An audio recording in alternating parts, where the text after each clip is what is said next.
السلام علیکم، میں ہوں مان اور آپ دیکھ رہے ہیں AW فٹنس میڈیا۔ آپ سے گزارش ہے کہ آپ یہ ویڈیو پوری دیکھیں تاکہ آپ کو باڈی بلڈنگ کے بارے میں معلومات حاصل ہو سکیں۔ ویڈیو میں مزید آگے بڑھنے سے پہلے آپ سے گزارش ہے کہ ہمارے چینل کو سبسکرائب کر لیں۔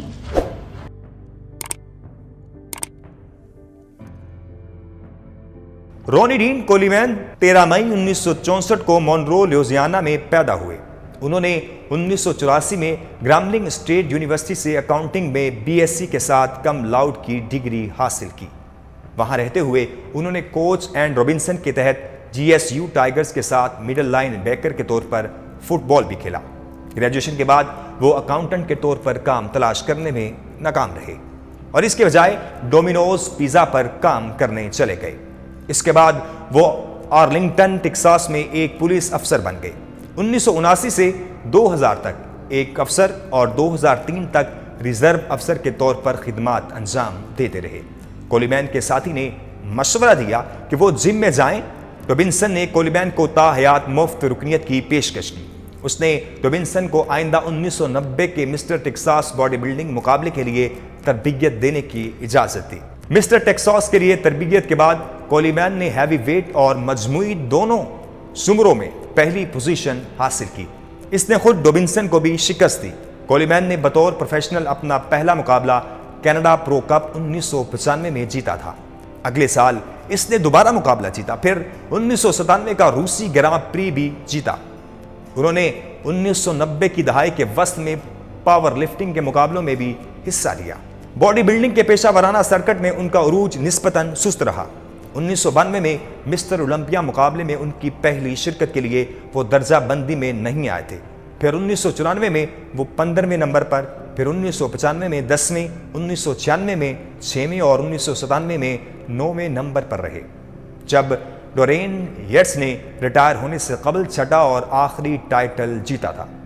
اگلے سال کیتھ ویلر کو 10ویں انفرادی مسٹر اولمپیا ٹائٹل ہولڈر بننے کا حق دیا گیا، جس میں غالب مقابلہ ناصر السباٹی، کیون لیرون اور شان رے شامل تھے۔ تاہم کولیمین نے سال کے شروع میں باڈی بلڈنگ کی دنیا میں اس کے وقار کو کافی حد تک بلند کر دیا۔ اسٹیج پر کافی بہتری لائے اور اپنی پہلی مسٹر اولمپیا جیت کے لیے ویلر کو 3 پوائنٹس سے شکست دی۔ کولیمین نے 2005 کے مقابلے میں اپنے اعزاز کا پورے راستے میں دفاع کیا، لگاتار 8 فتوحات حاصل کی اور لی ہینک کو تاریخ کے سب سے کامیاب مسٹر اولمپیا کے طور پر برباد کر دیا۔ 2001 میں وہ ایک ہی سال آرنلڈ کلاسک اور مسٹر اولمپیا دونوں ٹائٹل جیتنے والے پہلے آدمی بن گئے۔ مسٹر اولمپیا کے طور پر کولیمین کے دور کا خاتمہ 2006 میں ہوا، جب جے کٹلر مسلسل 3 بار مقابلے میں حصہ لینے والے رنر اپ نے آخرکار اپنی پہلی جیت حاصل کی۔ مقابلے کی تاریخ میں یہ صرف دوسری بار تھا کہ ایک برسر اقتدار ملٹی چیمپئن مسٹر اولمپیا نے اپنا ٹائٹل کھو دیا۔ پچھلی مثال اس وقت پیش آئی جب آرنلڈ شوار نے 1970 میں سرجیو اولیوا کو شکست دی۔ کولیمین نے 2007 میں اپنا آخری مسٹر اولمپیا میں شرکت کی اور 4تھے نمبر پر رہے۔ کولیمین نے اپنے کیریئر کے دوران پاور لفٹر اور باڈی بلڈنگ کے مقابلے میں انتہائی وزن استعمال کیا۔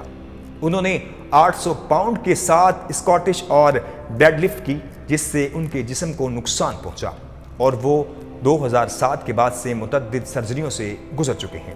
خراب انٹرورٹیبل ڈسکس سے دائمی درد کے خاتمے میں انہوں نے اپنی خراب حالت کے باوجود باڈی بلڈنگ جاری رکھی، لیکن وہ اب صرف ہلکے وزن کا استعمال کر سکتے ہیں۔ وہ دوبارہ کبھی بھی بغیر مدد کے چلنے کے قابل نہیں ہو سکتے۔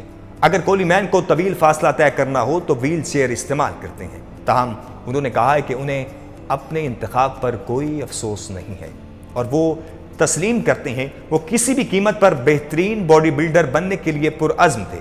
انہوں نے کہا کہ اگر کچھ بھی ہے تو انہیں افسوس ہے کہ وہ اپنی میراث کو مستحکم کرنے کے لیے اس سے زیادہ کچھ نہیں کر سکے۔ 13 مئی 1964 کو مونرو لیوزیانا میں پیدا ہوئے۔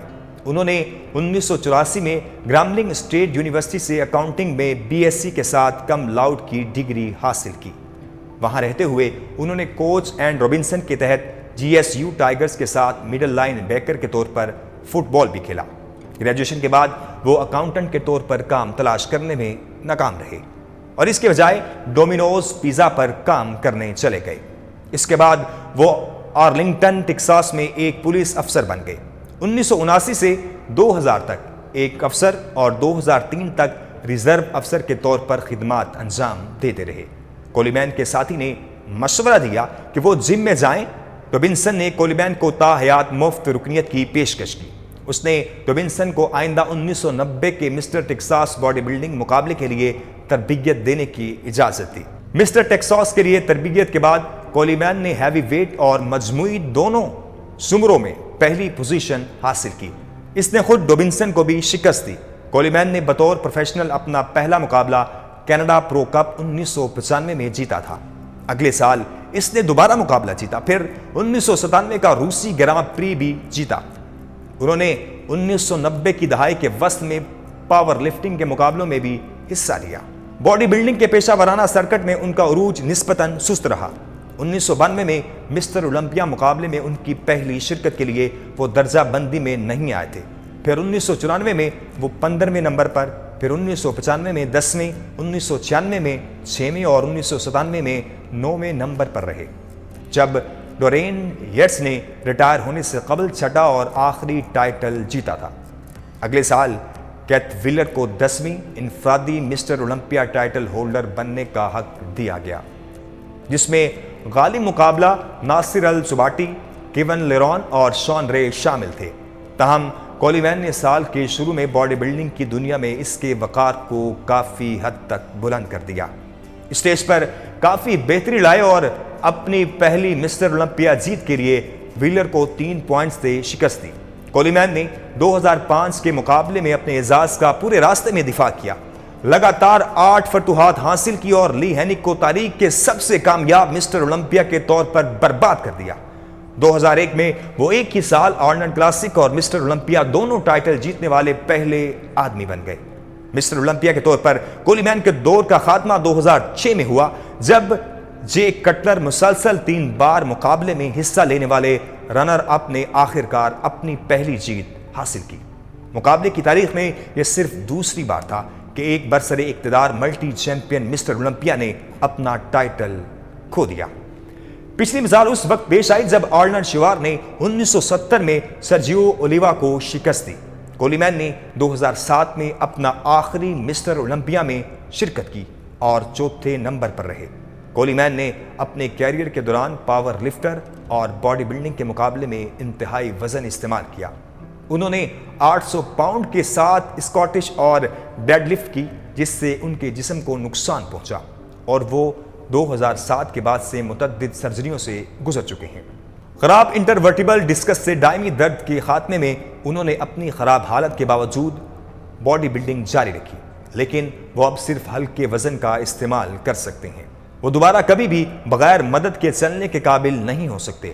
اگر کولیمین کو طویل فاصلہ طے کرنا ہو تو ویل چیئر استعمال کرتے ہیں۔ تاہم انہوں نے کہا ہے کہ انہیں اپنے انتخاب پر کوئی افسوس نہیں ہے، اور وہ تسلیم کرتے ہیں وہ کسی بھی قیمت پر بہترین باڈی بلڈر بننے کے لیے پرعزم تھے۔ انہوں نے کہا کہ اگر کچھ بھی ہے تو انہیں افسوس ہے کہ وہ اپنی میراث کو مستحکم کرنے کے لیے اس سے زیادہ کچھ نہیں کر سکے۔